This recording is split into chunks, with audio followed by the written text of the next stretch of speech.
మరి మనము వాక్య భాగంలోకి వెళ్దామండి. అందరూ మీ పరిశుద్ధ గ్రంథము తీసుకొని ప్రకటన గ్రంథము 1వ అధ్యాయము 10వ వచనాన్ని మనం చదువుకుందామండి. ప్రభు దినమందు ఆత్మ వశుడై ఉండగా బోరదును వంటి గొప్ప స్వరము. హల్లెలూయా. ప్రార్థించేద్దాం. మహోన్నతుడా, మహాగణుడా, పరిశుద్ధుడైన మా ప్రియ తండ్రి, నాయనా, చదవబడిన నీ వాక్యమును దీవించండి, ఆస్వాదించండి. ప్రభువా, ఇదిగో నీవే మంచి కాపరివి నాయన. దేవా, మా కొరకు ప్రాణం పెట్టిన కాపరివి అయ్యా. నీవే ప్రధాన యాజకుడవు తండ్రి. మమ్మల్ని సర్వసత్యము నడిపించువాడు నీవే తండ్రి. పరిశుద్ధాత్మ తండ్రి, యేసుక్రీస్తు నామములను ఆహ్వానిస్తున్నామయ్యా. అయ్యా, ఇదిగో నా నామములో మీరు ఏదడిగినా ఇస్తాన్నారు ప్రభు. దేవా, ఇదిగో నీవే నా ప్రభు మాకు బోధించమని అడుగుతున్నాము అయ్యా. యేసుక్రీస్తు నామములు ఆహ్వానిస్తున్నాం ప్రభు. అయ్యా, ఇదిగో ఇక్కడ మానవుని యొక్క జ్ఞానము పనిచేయకూడదు ప్రభు. దేవా, ఇదిగో నీ ఆత్మచేత నడిపించండి నాయన. అయ్యా, ఇదిగో అయ్యా, మేము విని గ్రహించి అనుసరించుటకు ద్వారంలో తెరవండి అయ్యా. కుడి వచ్చిన బిడ్డలను మీ ఆదుల్లో ఉంచుకోండి. ఓ ప్రతి బిడ్డను మీరు దీవించండి అయ్యా, మీరు ఆశీర్వదించండి అయ్యా. ఓ ఆటంకపరిచే ప్రతి దయ్యమును యేసుక్రీస్తునామములో వాటిని పాతాళలోకములో బంధిస్తున్నాం ప్రభువా. నీ పరిశుద్ధాత్మ శక్తి చేత నింపండి దేవా. ఇదిగో నా ప్రభా, నీ బలము చేత మమ్మల్ని నింపండి, నీ ఉద్యమం చేత నింపండి ప్రభా. ఓ దేవా, అనేక మందికి నా ప్రభువ మా జీవితాలు మాదిరిగా ఉండేటకు మమ్మల్ని అభిషేకించండి దేవా. ఇదిగో ఈ వాక్యము అయ్యా, మరి ఎవరెవరైతే వింటున్నారో ఆ బిడ్డలు మీరు బలపరచండి ప్రభు. ఓ నాయన, నీ వాక్యమును విను చెవులు ధన్యమై ఉన్నాయి ప్రభువ. దేవా, ఇదిగో నాయన, ప్రతి ఒక్కరు హృదయము తెరవబడి ప్రభువ ఈ వాక్యములో ఉన్న ఆ గొప్ప సత్యమును ఎరుగునట్టు సహాయం చేయండి. నీ కృప చూపించండి ప్రభువ. నీ కరుణ మా అందరిపైన కుమ్మరించమని, దీవించమని, ఇదిగో ఈ సమయమును చేతులు గొప్ప చెప్తున్నావు. నీవే తండ్రి మాట్లాడమని ప్రభువైన యేసుక్రీస్తు నామములో ప్రార్థన చేయించున్నాము. ఆమేన్, ఆమేన్. అందరం కూర్చుందా అన్నయ్య. God bless you. దేవుడు దీవించును గాక. మరి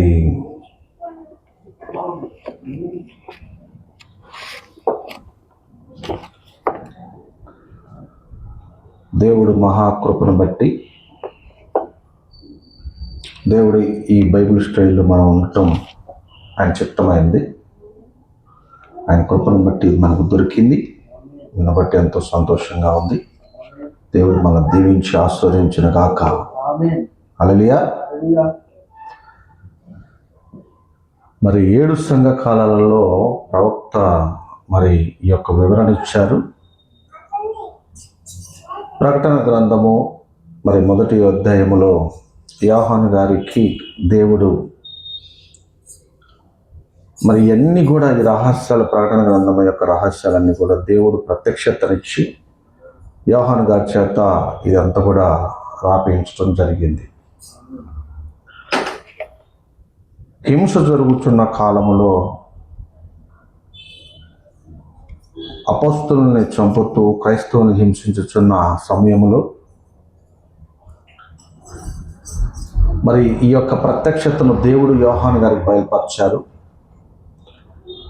మరి ఈ శిక్ష, ఈ భయంకరమైన శిక్షలో ఎక్కడైతే ఈ అపోస్తుల నిమిత్తము లేకపోతే క్రైస్తవులు అనే వారిపైన దాడి జరుగుతుందో ఆ సమయంలో మరి యోహాను గారిని కూడా చంపాలని ఎన్నో ప్రయత్నాలు రోమా చేసింది. ఆ సమయంలో మరి దేవుని కాపుదల సన్నిధి, ఆయన కృప, ఆయన క్షేమము మరి మన యొక్క సహోదరుడు యోహాను గారి మీద ఉండటం వలన మరి ఆయనకి ఎటువంటి హాని జరగలేదు. ఈ 7 సంఘ కాలంలో ప్రవక్త చెబుతున్నాడు, ఇది యేసు క్రీస్తు యొక్క ప్రత్యక్షత. హల్లెలూయా. ఆసియా మైనర్లోనున్న ఏజియన్ సముద్రము యొక్క తీరమునకు 30 మైళ్ళ దూరములో ఈ చిన్న దీపమున్నది, బండలతో నిండి పాములు, బల్లులు మరియు తేళ్ళు విస్తారముగా ఇచ్చట ఉండినవి. హల్లెలూయా. ఎక్కడున్న ఇవి? పద్మాసు దీపములు. ఈ పద్మాసు దీపం అనేది ఎక్కడుందనంటే ఏజియన్ సముద్రము యొక్క తీరమునకు 30 మైళ్ళ దూరములో ఈ చిన్న దీపం ఉన్నదంట. యోహాను గారిని అక్కడికి తీసుకొని వెళ్ళి అక్కడ వేయటానికి కారణం ఏంటంటే యోహాను గారిని చంపాలని 24 గంటలు నూనెలో వేశారు. భయంకరమైన ఆ వేడి నూనెలో వేసినా ఆయన చనిపోవట్లేదు. వారిలో కక్ష పెరిగింది, క్రోధం పెరిగింది. ఎలాగో ఈ మాంత్రికుడు కింద పోల్చారు యోహాను గారిని. వీడు చనిపోవటం లేదంటే వీడు ఒక మాంత్రికుడై ఉంటాడు, అందుకనే వీడు ఈ స్థితిలో మనము నూనెలేసినా కాలిపోవట్లేదనే భావం కలిగి వారిలో ఆ కోపము, ఆ ఉద్రేకత కలిగి వారు ఏం చేశారంటే పద్మాసు ద్వీపంలో పడేశారు. అక్కడ బండలున్న ప్రాంతము, పాములున్న ప్రాంతము, తేళ్ళున్న ప్రాంతము, రాకాశ బలులున్న ప్రాంతం. అది అక్కడ చాలా ప్రమాదకరమైన స్థలములను తీసుకుని వెళ్ళి అక్కడ పడేశారు. అక్కడ ఎవరెవరు నేస్తారంటే క్రూరమైన నేరస్తులు నేస్తారు. అక్కడ కరుడుగట్టిన వారిని, భయంకరమైన ఘోరమైన మనుషుల్ని తీసుకుని వెళ్ళి అటువంటి ప్రాంతములో మరి పడవేసే శిక్ష వేస్తారు. హల్లెలూయా. అటువంటి భయంకరమైన ప్రాంతములో యోహాను గారిని పడవేసినప్పుడు అక్కడ మన సహోదరుడు యోహాను గారు చక్కగా దేవునికి మొరపెడుచు ప్రార్థన చేయొచ్చు. ఎన్ని శ్రమలు పెట్టినా, ఎన్ని వేదనలు పెట్టినా, ఎంత ఇబ్బందికరంగా యోహాను గారిని మార్చిన దేవుడి సన్నిధిని ఆయన విడవలేదు. హల్లెలూయా. భయపడలేదు. అటువంటి మరి ఆ గొప్ప, ఆ భయంకరమైన స్థితిలో మరి అయినా కూడా దేవుడి కోసం నిలబడిన వాడు యోహాను గారు. అదే చెప్తున్నాడు ఆయన.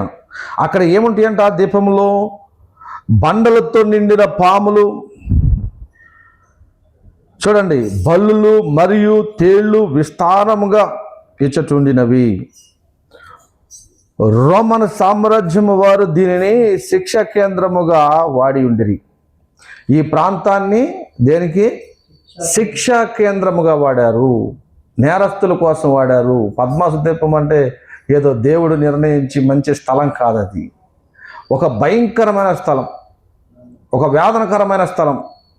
ఆ స్థలములో దేవుడు మరి యోహాను గారికి ప్రత్యక్షతనిస్తూ అక్కడ నుండి ఆత్మవశుడై పరలోకమునకు ఎత్తబడి ఆయన ప్రతిదీ చూసి దేవుడు చెప్పుచున్న ప్రతి మాటను, ప్రతి విధమైన వాటిని చూసి ఆ ప్రత్యక్షతలో రాసిన గ్రంథమే ప్రకటన గ్రంథం. హల్లెలూయా. ఆయన ఇంకా ఏమంటున్నాడు? యోహాను కూడా ఇప్పుడు దేవుని రాజ్యము నిమిత్తము, యేసుక్రీస్తు యొక్క సాక్ష్యము నిమిత్తమును శ్రమ అనుభవించుచున్నాడు. హల్లెలూయా. అతనిని బంధించి చంపుటకు విఫల ప్రయత్నములు చేసిరి. 24 గంటల పాటు నూనెలో పడవేసి మరిగించిరి. అయినా చావని యోహానును చూసి అధికారులు కోపద్రుకులై, శక్తిహీనులై అతనిని ఒక మంత్రగానిగా ఎంచి పద్మాసు దీపమునకు శరసాలకై పంపిరి. కానీ దేవుడు అతనికి తోడై ఉండెను. అది దీపము విడిచి వచ్చుటకు అనుమతించబడెను. ఆ దీపము విడిచి వచ్చుటకు అనుమతించబడెను. ఎఫెసుకు తిరిగి వచ్చి తన మరణము వరకు సంఘ కాపరిగా తన పరిచర్యను కొనసాగెను. హల్లెలూయా. యోహాను గారు మరి కొన్నాళ్ళ తర్వాత విడిపించబడ్డాడు. విడిపించబడిన తర్వాత మరి ఖచ్చితంగా మనము ఆలోచించినట్లయితే విడిపించబడిన తర్వాత ఆయన మళ్ళీ ఎఫెసు సంఘం దగ్గరికి వచ్చి చనిపోయేంత వరకు ఆయన కాపరిగా ఉన్నాడు యోహాను గారు. అప్పుడు రాయబడిన వాక్యమే ఈ ప్రకటన గ్రంథం. హల్లెలూయా. ఆ పద్మాసు ద్వీపంలో ఉన్నప్పుడు ఆత్మవశుడయ్యాడు. అయితే ప్రవక్త అంటున్నాడు, మనం చదువుకున్న వాక్యములో, నేను ప్రభు దినమందు ఆత్మవశుడై ఉంటిని. మనము క్రైస్తవుల వలె జీవించగోరినచో మనము ఆయన ఆత్మవశ్యములో ఉండవలెను. హల్లెలూయా. మనము క్రైస్తవులుగా జీవించాలంటే ఎవరి వశ్యములో ఉండాలి? ఆత్మవశ్యములో ఉండాలి. ఒక నిజమైన క్రైస్తవుడు, అతను ఒక విశ్వాసము కలిగిన వాడు, దేవుడు యందు భయభక్తులు కలిగిన వాడు, దేవుణ్ణి ప్రేమించువాడు, దేవుని కొరకు జీవించువాడు ఎవరి వశ్యములో ఉండాలంటే ఆత్మవశ్యములో ఉండాలి. ఒక వ్యక్తి ఆత్మవశ్యములో గనక లేకపోతే అతను దేవుని వాక్యాన్ని నెరవేర్చడం అసంభవం. చాలాసార్లు మనము మన జ్ఞాన వశ్యములో ఉంటాం, విద్యా వశ్యములో ఉంటాం, ధనమనే వశ్యములో ఉంటాం, బలమనే వశ్యములో ఉంటాం, బలగమనే వశ్యములో ఉంటాం, ఇంకా గొప్ప సంఘమనే వశ్యములో ఉంటాం, పేరు కలిగిన ప్రతిష్ట కలిగిన అటువంటి వాటి యొక్క వశ్యములో ఉంటాం. కానీ నిజమైన దైవ సేవకులు ఆత్మవశ్యములో ఉంటారంట. హల్లెలూయా. ఎక్కడ ఉంటారండి? ఆత్మవశ్యములో ఉంటారు. ఎందుకనంటే యోహాను గారు ఆత్మవశ్యములో ఉన్నాడు. ఆయన తన జ్ఞాన వశ్యములో లేడు, తన బలము వశ్యములో లేడు, తన విద్య వశ్యములో లేడు, తనకున్న బలగము వశ్యములో లేడు, సంఘ వశ్యములో లేడు, పలుకుబడనే వశ్యములో లేడు.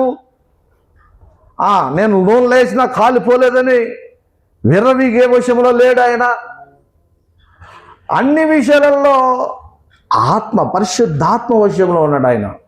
హల్లెలూయా. అందుకనే ఏమన్నాడు ప్రవక్త, మనము క్రైస్తవుల వలె జీవించగోరినచో మనము ఆయన ఆత్మవశ్యములో ఉండవలెను. హల్లెలూయా. ఏంటంట? మనము నిజమైన క్రైస్తవులుగా జీవించాలంటే పరిశుద్ధాత్మ యొక్క వశ్యములో ఉండాలి. పరిశుద్ధాత్మ వశ్యములో గనక లేకుండా నువ్వు క్రైస్తవులని చెప్పుకోవటం వలన ఉపయోగమే లేదు. ఎందుకనంటే మనకు తెలుసు బైబిలు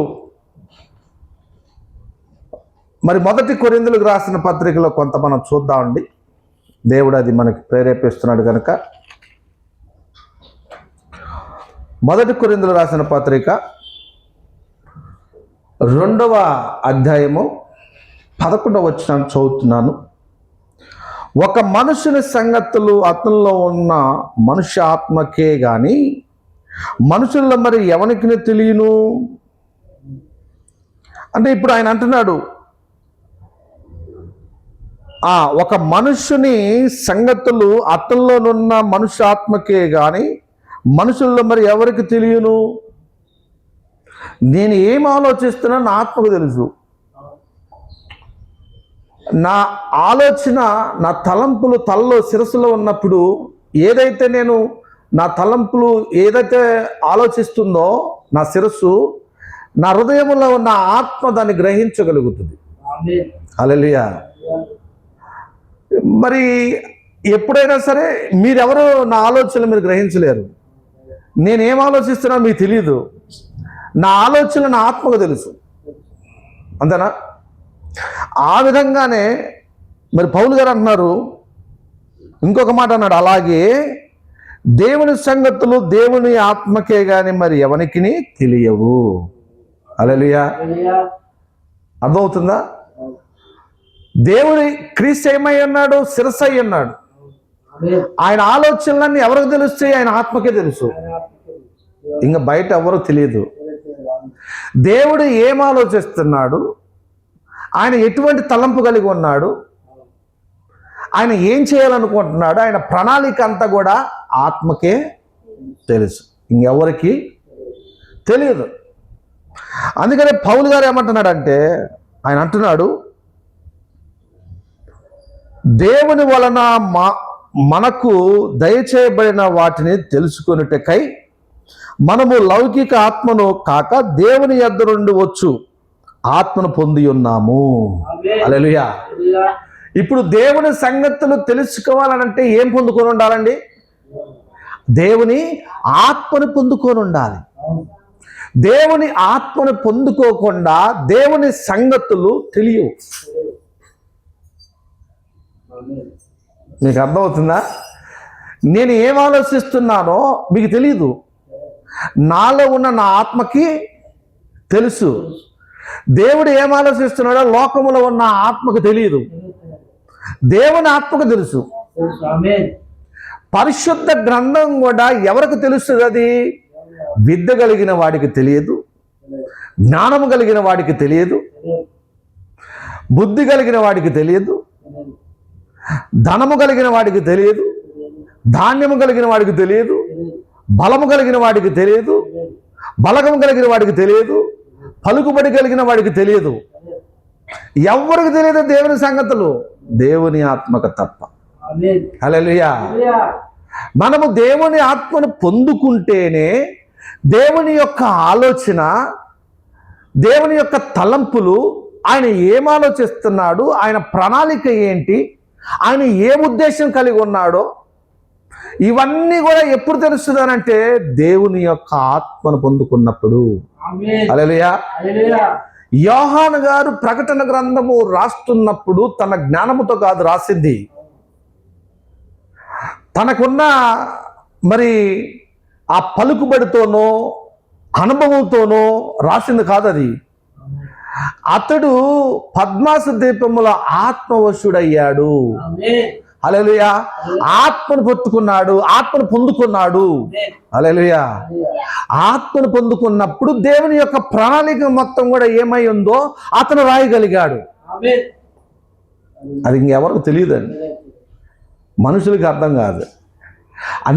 అందుకనే బైబిల్ ఏమంటుంది? అక్షరము చంపును, ఆత్మ జీవింపు చేయును. పౌలు గారు ఏమన్నాడు? మేము అక్షరముకు పరిచారకులము కాదు గాని ఆత్మకు పరిచారకులము. హల్లెలూయా. ఆమేన్. ఏంటి ఆత్మకు పరిచారకులు? ఆత్మ నివసించేది ఎక్కడా? మన దేహమే ఆ పరిశుద్ధాత్మకి ఆలయమై ఉంది. ఆమేన్. ఎవరైతే పరిశుద్ధాత్మను పొందుకొని ఉంటారో, పరిశుద్ధాత్మకి స్థానమును ఇచ్చి ఉంటారో, పరిశుద్ధాత్మ ఏ వ్యక్తిలోనైతే ఉంటున్నాడో ఆ వ్యక్తిలో మరి అక్కడ ఉండి పనిచేస్తున్న పరిశుద్ధాత్మ ఇప్పుడు ఆయన ఏం చేస్తున్నాడో తెలుసా? మరి దేవుని యొక్క ఆలోచనలు ఏమై ఉన్నాయి ఆత్మకే తెలుసు గనక, పరిశుద్ధాత్మకే తెలుసు గనక, దేవుని ఆత్మకే తెలుసు గనక ఇప్పుడు దేవుడు ఏమో ఆలోచిస్తున్నాడో ఆ ఆత్మ ఆలోచన తీసుకుంటుంది. హల్లెలూయా. ఇప్పుడు ఆలోచన తీసుకొని ఆ ఆత్మ ఎక్కడుంది? ఇప్పుడు శిష్యుల్లో ఉంది. ఆమేన్.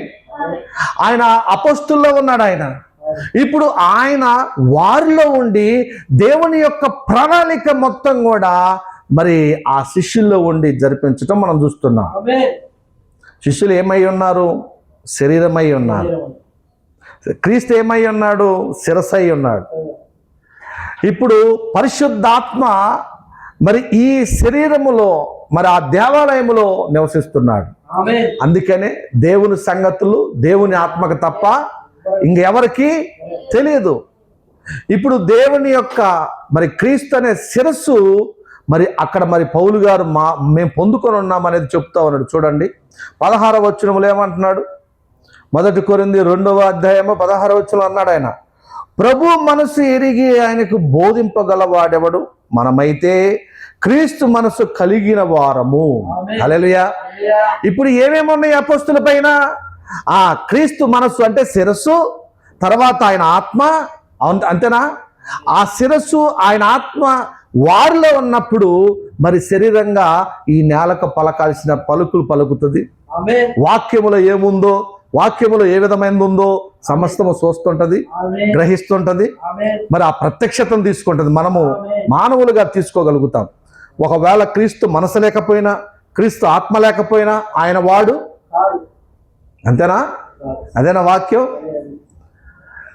ఆ క్రీస్తు ఆత్మ లేనివాడు ఆయన వాడు ఆత్మ లేకుండా పరిచర్య సరైంది కాదు. ఆత్మ లేకుండా అక్షరాన్ని నువ్వు తీసుకొని బోధిస్తే అది ఏమవుతుంది? శిక్ష విధికి కారకుడిగా మారిపోతావు. వాక్యం అనేది ఎవరు పడితే వాళ్ళు చెప్పేది కాదు, పరిశుద్ధాత్మ దేవుడు మాత్రమే చెప్పాలి. హల్లెలూయా. ఆయన ఏమన్నాడు ప్రభువు, ఇదిగో మీరు ఇప్పుడు ఇంకా నేను చెప్పాల్సిన సంగతులు అనేకమైన ఉన్నాయి కానీ మీరు ఇప్పుడు గ్రహించలేరు. ఇదిగో ఆయన అనగా ఆదరణకర్త వచ్చినప్పుడు మిమ్మల్ని ఆయన సర్వశక్తులు నడిపిస్తాడు. హల్లెలూయా. మిమ్మల్ని ఆయన సర్వశక్తులు నడిపిస్తాడు. ఆయన నా వాటిల్లోనే తీసుకుంటాడు.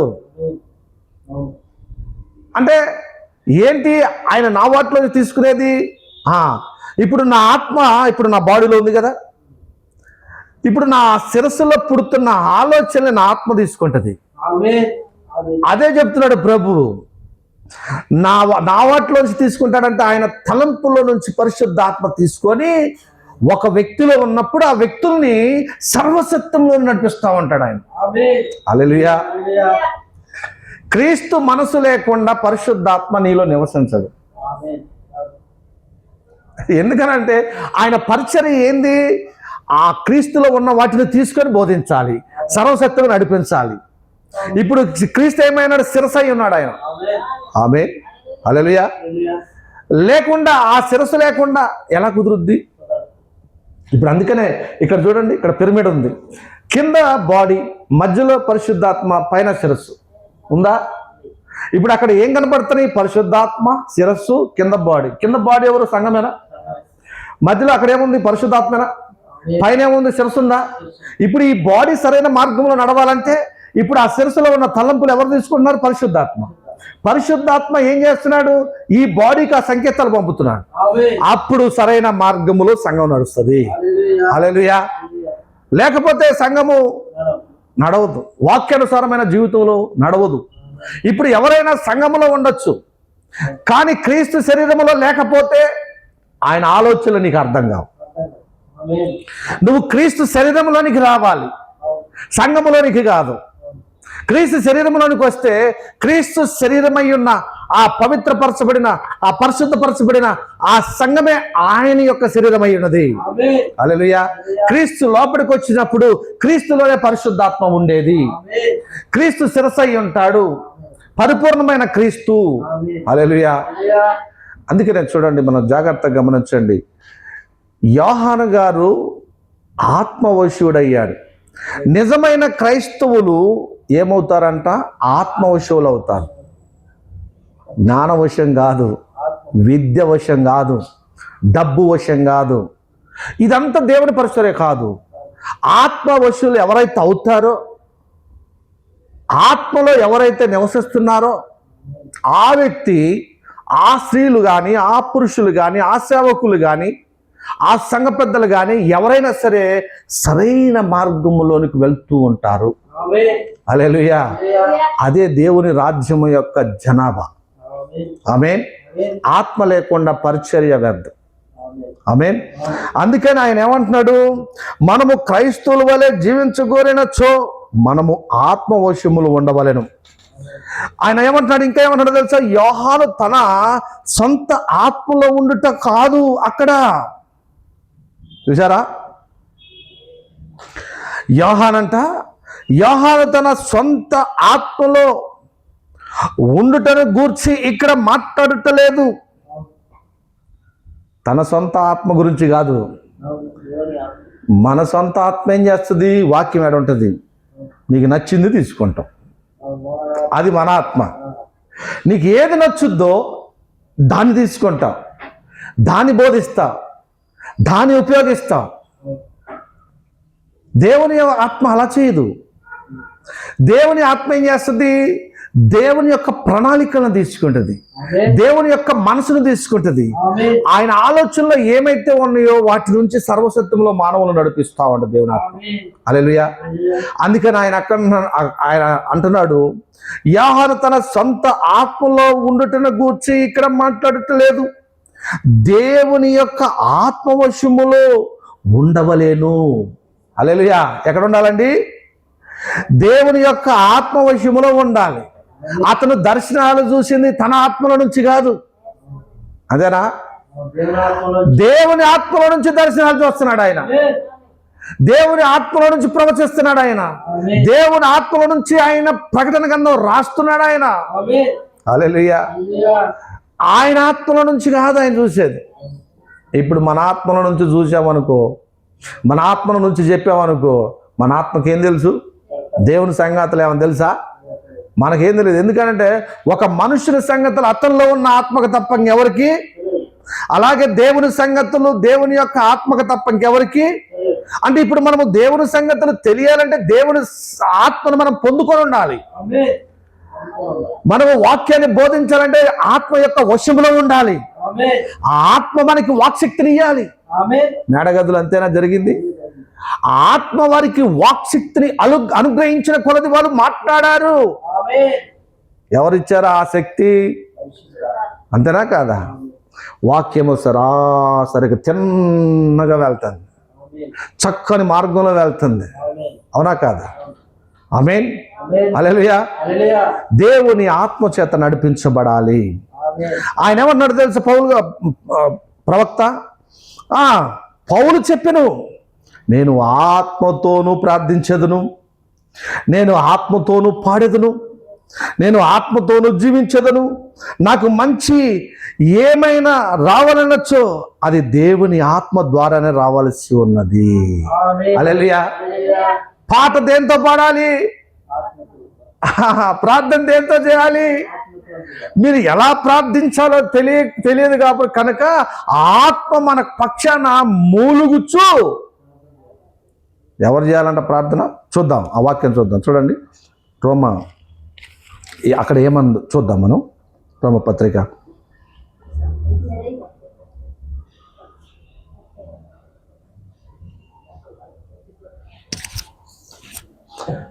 8వ అధ్యాయము, రోమా 8:26 వచనం. 8వ అధ్యాయము 26 వచనం. అట్టువలే ఆత్మయు మన బలహీనతను చూసి సహాయము చేయుచున్నాడు. యాలయనగా మనము యుక్తముగా ఎలాగూ ప్రార్థన చేయవలనో మనకు తెలియదు, కానీ ఓచరింప సఖ్యము కాని మూలుగులతో ఆ ఆత్మ తానే మన పక్షమున విజ్ఞాపన చేయుచున్నాడు. హల్లెలూయా. హల్లెలూయా. అంటే ఇప్పుడు పౌలు గారు ప్రార్థన ఆయన ఆత్మతో చేస్తున్నాడా, దేవుని ఆత్మతో చేస్తున్నాడా? పౌలు గారు పాటలు పాడుతున్నాడు జైల్లో. పౌలు శీల ఎవరితో పాడుతున్నాడు? ఆయన ఎవరిని తీసుకొని ఏ శక్తితో పాడుతున్నాడు? ఆయన దేవుని ఆత్మతో పాడుతున్నాడు ఆయన. హల్లెలూయా. అందుకని మనం చూడండి, దేవుని ఆత్మతో పాట పాడినప్పుడు అది వాక్యానుసారమైనది. దేవుని యొక్క ఆత్మ చేత ప్రార్థన చేసినప్పుడు అది వాక్యానుసారమైనది. హల్లెలూయా. నువ్వు దేవుని ఆత్మ లేకుండా ఏది చేయటానికి వీల్లేదు. ఆమేన్. హల్లెలూయా. ఆయన అదే అంటున్నాడు అన్నమాట. అక్కడ మనము జాగ్రత్తగా గమనించినట్లయితే ఏదైనా మనకి మంచి రావాలంటే దేవుని ఆత్మ ద్వారానే రావాలి. మనకి మేలు జరగాలంటే దేవుని ఆత్మ ద్వారాగానే జరగాలి. అలా ఆత్మ లేకుండా మన పరిచర్య వ్యర్థము, అది సున్నా, అది పొట్టు, అది పనికిరానిది. హల్లెలూయా. దేవుని ఆత్మ చేత నడిపించబడాలి. నిజమైన మరి ప్రతి సహోదరుడు, ఒక విశ్వాసి కానీ, లేకపోతే సంఘ పెద్దలు కానీ, లేకపోతే సాంగ్ లీడర్స్ కానీ, లేకపోతే కొయర్స్ పాటలు పాడేవాళ్ళు కావచ్చు, లేకపోతే సాక్ష్యం చెప్పేవాళ్ళు కావచ్చు, లేకపోతే బోధించే పాస్టర్ కావచ్చు, ప్రతి ఒక్కరు కూడా ఏం పొందుకొని ఉండాలంటే పరిశుద్ధాత్మను పొందుకొని ఉండాలి. ఆమేన్. హల్లెలూయా.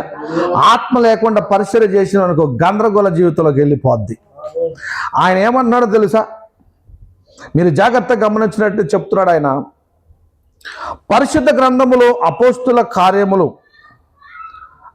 2వ అధ్యాయము 38వ వచనం.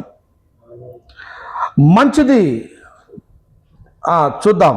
ఆయన ఏమన్నాడు? మంచిది చదువుచు ఉందురు అంటే ఆయన ఏమన్నాడు అక్కడ? ఈ అపోస్తుల కార్యము 2వ అధ్యాయాన్ని చాలామంది చదువుతూ ఉంటారు. 2వ అధ్యాయము 38వ వచనాన్ని. ఆ అధ్యాయంలో అసలు ఏముందని చెప్తున్నాడు ప్రవక్త? అక్కడ అసలు ఏముంది?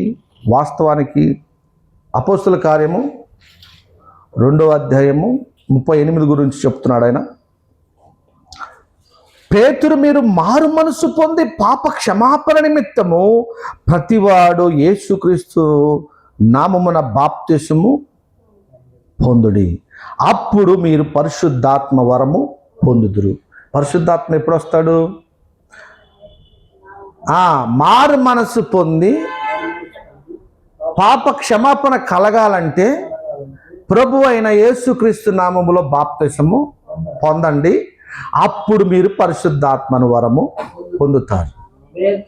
పరిశుద్ధాత్మ లేకుండా పరిచర్య జరుగుతుందనంటే నువ్వు యేసుక్రీస్తులోనికి బాప్తిసము పొందకుండా నువ్వు పరిచర్య చేస్తున్నావు. అదేనా ఆయన చెప్పేది? పరిశుద్ధాత్మను పొందుకోవాలంటే యేసుక్రీస్తు నామములో బాప్తిసము పొందితేనే అప్పుడు ఆ పరిశుద్ధాత్మను వరం పొందుతావు అని చెప్తున్నాడు. అది లేఖనమేనా? అది పరిశుద్ధ గ్రంథమేనా? అది వాక్యమేనా? మేడగదిలో మనం చూడొచ్చు. అపోస్తులందరూ కూడి ప్రార్థిస్తున్నప్పుడు, మరి వారందరూ ఒక దగ్గర కూడి ప్రార్థిస్తున్నప్పుడు వారు అక్కడ కూడటానికి ప్రభువే అక్కడ వారిని పంపించాడు. అవునా కాదా? ప్రభువే అక్కడ, మీరు అక్కడ ఉండండి, పైనుంచి శక్తి పొందుకునేంత వరకు మీరు వెళ్ళకండి అనడా లేదా? అక్కడ వారందరూ కలిసి ప్రార్థన చేస్తున్నప్పుడు అగ్ని నేలకులు విభాగించబడి ఒక్కొక్కరి మీద వారి యొక్క తలల పైన వాలగా వారందరూ పరిశుద్ధాత్మను పొందుకున్నది. హల్లెలూయా. ఇప్పుడు వారిలో ఉన్నది ఎవరు? పరిశుద్ధాత్మ. అంతేనా? వారిలో ఉన్నది ఎవరంటే పరిశుద్ధాత్మ. వారిలో ఉండి ఏం చేస్తున్నాడు? వాక్శక్తిని ఇస్తున్నాడు ఆయన. పరిశుద్ధాత్మ వాక్శక్తిని ఇస్తున్నాడు. అందుకనే ప్రభు ఏం చెప్పాడు? మొదటగా, ఇదిగో నేను ఇంకా మీకు అనేకమైన సంగతులు చెప్పవలసి ఉంది, మీరు ఇప్పుడు వాటిని గ్రహించలేదు. హల్లెలూయా. అంతేనా ఆయన అన్నది? నేను ఇంకా అనేకమైన సంగతులు చెప్పవలసి ఉంది. యోహాను సువార్త 16:12 వచనంలో మరి అక్కడ మనం చూసినట్లయితే ఆయన అనగా ఆదరణకర్త వచ్చినప్పుడు మిమ్ములను సర్వసత్యం నడిపిస్తాడు, ఆయన నా వాటిలో తీసుకుంటాడు. హల్లెలూయా. యేసుక్రీస్తు వారు ఆయన తండ్రి యొక్కయు కుమారుని యొక్కయు పరిశుద్ధాత్మ యొక్కయు నామములోనికి బాప్తిసం ఇమ్మని చెప్పాడు. ఇప్పుడు వారు అలా ఇచ్చారు? అపోస్తులు ఇయ్యలేదు. అక్కడ మనం చూసినట్లయితే ప్రభు చెప్పినట్టుగా ఆదరణకర్త వచ్చినప్పుడు మిమ్మల్ని సర్వసత్యం నడిపిస్తాడు అన్నాడు. హల్లెలూయా. ఆ పరిశుద్ధాత్మను పంపింది క్రీస్తేనా? ఇప్పుడు ఆ పరిశుద్ధాత్మ క్రీస్తు అయి ఉన్నాడు కదా, ఆయన ఇప్పుడు వారిలోనికి వచ్చి వాక్శక్తి ఇస్తున్నాడు. హల్లెలూయా. యేసుక్రీస్తు వారు ఏదైతే చెప్పాడో దాని భావము, దాని అర్థము మీరు ఇప్పుడు గ్రహించలేరు వాటిని. అంతేనా? వాటిని మీరు ఇప్పుడు గ్రహించలేరు. పరిశుద్ధాత్మ వచ్చినప్పుడు అప్పుడు మిమ్మల్ని సర్వసత్యం నడిపిస్తాడు ఆయన. హల్లెలూయా. ఇప్పుడు పరిశుద్ధాత్మను మేడగదిలో పొందుకోగానే తండ్రి యొక్కయు కుమారుని యొక్కయు పరిశుద్ధాత్మ యొక్కయు నామములోనికి బాప్తిజం అంటే ఏంటో ఆ పరిశుద్ధాత్మ ఆ సర్వసత్యమును వారికి బోధించడం ప్రారంభించింది. హల్లెలూయా.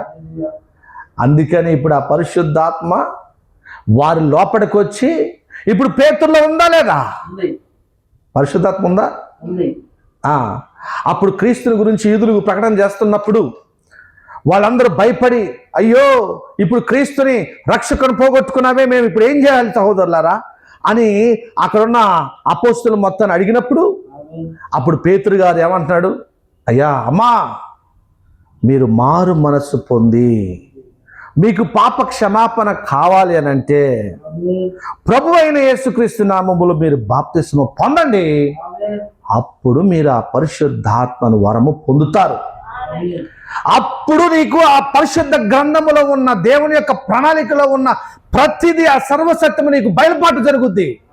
ఎందుకు జరుగుద్ది అనంటే దేవుని సంగతులు దేవుని ఆత్మకే తెలుసు కనుక నువ్వు సరైన మార్గంలో నడవాలనంటే ఆ ఆత్మ నీలోనికి వచ్చినప్పుడు ఆయన దేవుని యొక్క ఆలోచనలు తీసుకొని నిన్ను నడిపిస్తాడంటున్నాడు ఆయన.